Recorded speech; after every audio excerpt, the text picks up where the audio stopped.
इन English through dialogues. एच4 Hindi 1 to 1 पे इस वाली सीरीज में ये तीसरा वीडियो है। और अभी लाइन क्या है, एक मॉडर्न इंटरव्यू से पिक करा हुआ है हमने।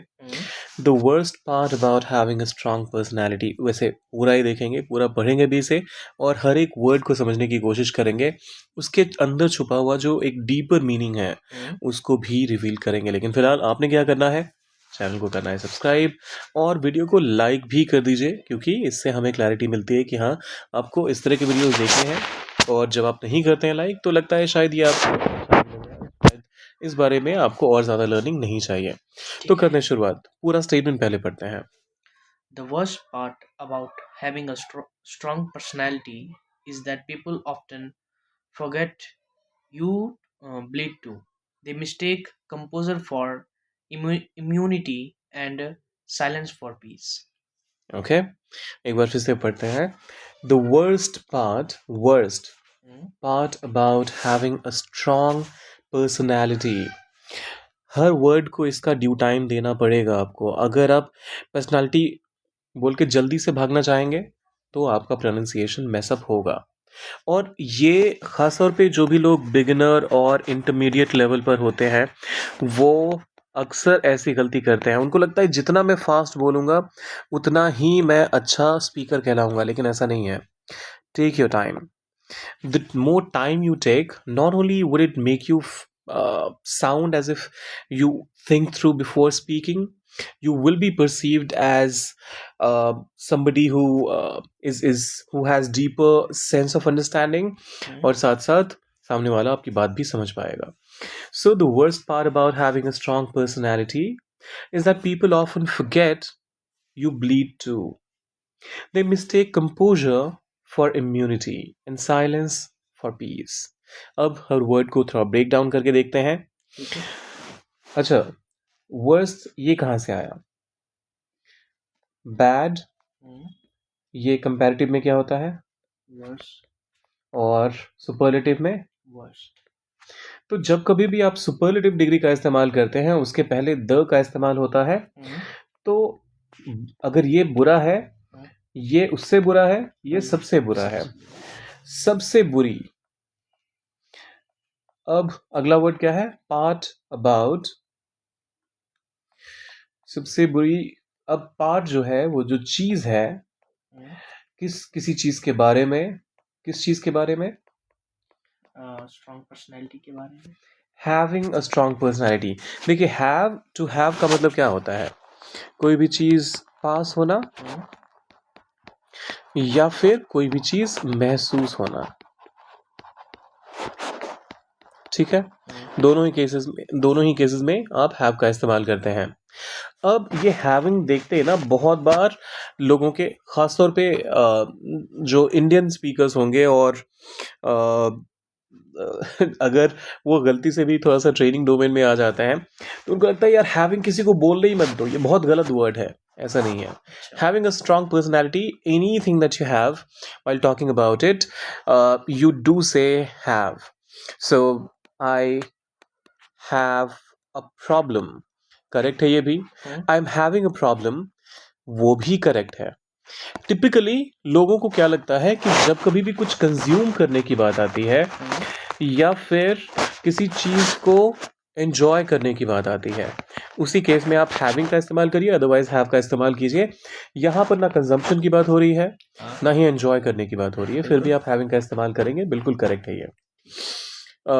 So having a strong personality, strong मतलब मजबूत। ओके, अच्छा मजबूत है ना, सो मजबूत। और पर्सनैलिटी बोले तो व्यक्तित्व। व्यक्तित्व। इज दैट, वो ये ऐसा है कि पीपल लोग ऑफन अक्सर फॉरगेट, भूल जाते हैं। भूलना। सो ये वर्ब है तो ऑब्वियसली भूल जाना। यू, तुम या फिर आप, चलिए आप कर लेते हैं इसको। आप, अच्छा ब्लीड का मतलब तकलीफ। खून बहना। हाँ। जो ब्लीड वर्ब है उसका मतलब तो टिपिकली खून बहना ही होता है, हाँ और टू का मतलब होता है ऐसा आपको भी होता है। यहाँ पर अगर आप लिखा हुआ है तो इसका मतलब सीधा सीधा आप भी। अब खून बहना तो इसका लिटरल मीनिंग हो गया।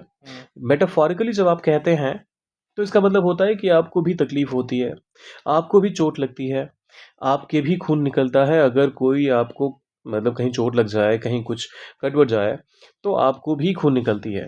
मतलब आपके बॉडी पार्ट्स में से भी खून निकलता है, ये कहने का मतलब है। अब पूरे सेंटेंस को पढ़ते हैं हिंदी में।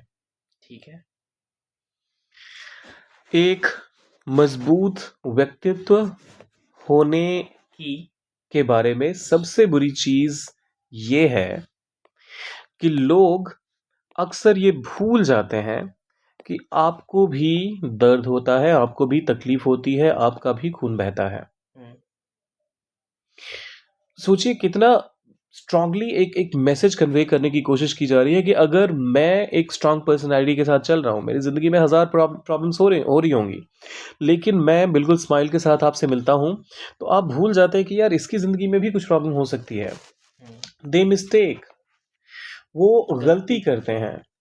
अच्छा, यहाँ पर गलती करना हाँ या फिर गलत फहमी होना, दोनों में से क्या मीनिंग आएगा वो देखते हैं। ठीक है। लेकिन पहले वो गलती करते हैं। कंपोजर, इसका मतलब कंपोजर मतलब देखिए, हम्म, कंपोज से इसको कनेक्ट करके मत देखिएगा। ठीक टू है। Compose something means to create something. अच्छा। जैसे म्यूजिक कंपोजर्स होते हैं, हाँ। वहां पर ये वाली स्पेलिंग नहीं होती है। अच्छा। जब आप इस वाले कंपोजर की बात करते हैं तो आप बात करते हैं आपके ओके, अब जो एक युधिष्ठिर, आपने वर्ड सुना हुआ है? हाँ। युधिष्ठिर का क्या मतलब था? युधिष्ठिर वर्ड का मतलब क्या था? जो युद्ध जैसी स्थिति में भी बिल्कुल शांत रहे। स्थिर रहे। हाँ। तो इसी को आप कंपोजर कहते हैं, जब कोई भी इंसान अपना आपा ना खोए, अपने किसी भी मुश्किल स्थिति में। किसी भी मुश्किल स्थिति में अपना आपा ना खोए, वो अपना कंपोजर, वो अपना शांत स्वभाव बनाकर रखे। हम्म, फॉर इम्यूनिटी, इम्यूनिटी बोले तो अभी जब कोविड आया था तो सब बोल रहे थे ना कि ये खाने से आपकी इम्यूनिटी बढ़ती है। हम्म, तो मतलब प्रतिरोधक क्षमता, आपकी शरीर में जो किसी भी बीमारी से लड़ने की क्षमता है, वो एक तो वो तरीका। अच्छा, ये क्षमता में यही वाला श होगा ना? हाँ। ओके, सो प्रतिरोधक क्षमता की बात होती है। इम्यूनिटी का मतलब ये भी होता है कि आपको कहीं से किसी चीज के लिए छूट मिली हुई है। जैसे प्रेसिडेंट ऑफ द कंट्री पे अगर आप कोई भी केस कर देंगे, मर्डर केस भी कर देंगे, तो भी उनको इम्यूनिटी मिली हुई है कि उनको जेल नहीं डाला जाएगा। तो एक तरह से इसको आप छूट कह सकते हैं। ठीक है। दूसरा एक और तरीका हो सकता है कि आपको लोगों ने अजेय मान लिया है, आपको कोई हरा ही नहीं सकता। तो मतलब ये हो गया साइलेंस, शांति को। अच्छा, साइलेंस और पीस का मतलब भी शांति। हाँ। तो यहाँ शांति का इस्तेमाल करें, यहाँ शांति का इस्तेमाल करें, इसका मतलब तो बिल्कुल शांति होता ही है, राइट? अच्छा, शांति में ई होता है या ये वाला होता है शांति?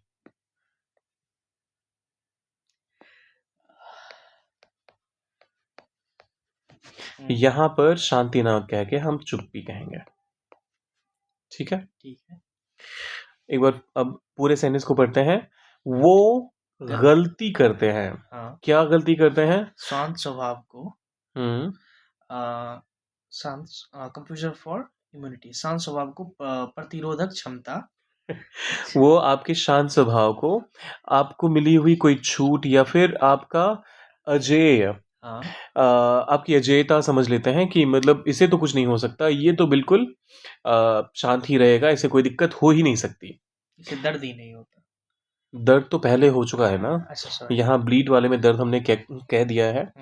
तो हम बात कर रहे हैं कि दे मिस्टेक, वो इस गलतफहमी में रहते हैं कि आपका कंपोज़र जो है, आपका जो शांत स्वभाव है, वो आपके अजेय होने की निशानी है कि आपको कोई कभी दिक्कत होगी ही नहीं, इस बात की निशानी है। ठीक है। और आपकी चुप्पी को शांति मान लेते हैं।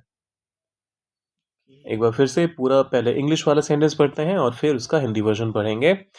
The worst part about having a strong personality is that people often forget you bleed too. They mistake composure for immunity and silence for peace. The worst part about having a strong personality is that people often forget you bleed too. They mistake composure for immunity and silence for peace. Okay, अब इसका हिंदी वाला part देख लेते हैं। एक मजबूत व्यक्तित्व होने के बारे में सबसे बुरी चीज़ ये है कि लोग अक्सर भूल जाते हैं कि आपको भी दर्द होता है, आपको भी तकलीफ होती है। वो आपके शांत स्वभाव को आपकी अजेयता मान लेते हैं, आपको मिली हुई कोई छूट मान लेते हैं और आपकी चुप्पी को शांति समझ बैठते हैं, समझने की गलती कर बैठते हैं। ओके, तो ये था हमारा आज का डायलॉग, बहुत डीप मीनिंग के साथ आता है।